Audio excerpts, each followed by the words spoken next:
ये रही एक प्रेरणादायक कहानी।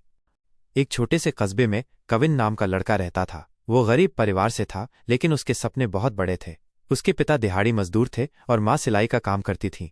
पैसों की कमी इतनी थी कि कभी कभी घर में 2 वक्त का खाना भी ठीक से नहीं मिलता था। कविन पढ़ाई में अच्छा था, मगर अक्सर उसे पड़ोस के लोग ताने देते कि इतनी गरीबी में पढ़ाई करके क्या होगा। तुम्हारे जैसे कितने ही बच्चे सपने देखते हैं लेकिन अधूरे रह जाते हैं। ये बातें उसके दिल को चोट पहुंचाती, लेकिन उसकी माँ हमेशा कहती कि बेटा, लोग चाहे जितना कहें, अगर मन में जुनून हो तो हालात भी बदलते हैं। 10वीं क्लास के बाद कविन ने पढ़ाई छोड़ने का मन बना लिया। वो सोच रहा था कि मजदूरी करके परिवार का सहारा बने। लेकिन तभी उसकी माँ ने उसके सामने एक पुराना रेडियो रखा और कहा, ये देखो बेटा, ये रेडियो तुम्हारे नाना ने खरीदा था। जब उनके पास खाने को रोटी नहीं होती थी तब भी उन्होंने हिम्मत नहीं हारी।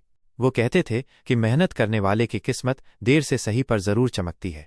माँ की बातें सुनकर कविन ने फैसला किया कि वो हार नहीं मानेगा। उसने मेहनत करके स्कॉलरशिप पाने की ठान ली।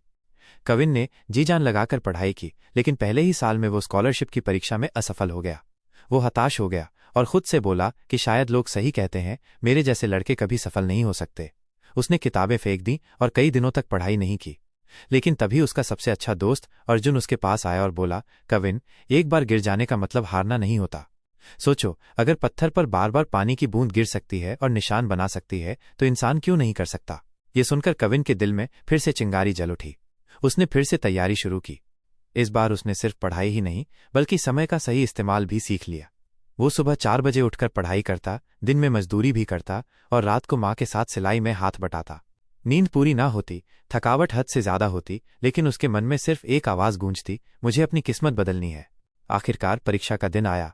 पूरे कस्बे में लोग कहते थे कि कविन जैसे लड़के तो सिर्फ कोशिश करके थक जाते हैं। लेकिन जब परिणाम आया तो पूरा कस्बा हैरान रह गया। कविन ने पूरे जिले में पहला स्थान हासिल किया था। उसे न केवल स्कॉलरशिप मिली बल्कि एक बड़े शहर में पढ़ाई का मौका भी मिला। उस दिन उसकी माँ की आंखों में आंसू थे, लेकिन वे आंसू दुख के नहीं, गर्व के थे। कुछ सालों बाद वही कविन जो कभी मजदूरी करने को मजबूर था, अब एक IAS ऑफिसर बन चुका था। कस्बे में जब वो वापस लौटा तो वही लोग जो उसे ताने मारते थे उसके स्वागत के लिए खड़े थे। कविन ने सबके सामने कहा, दोस्तों, हालात कभी भी हमें रोक नहीं सकते। रुकावट सिर्फ हमारे डर और हार मान लेने की सोच में होती है। अगर इंसान ठान ले तो पत्थर भी रास्ता छोड़ देते हैं।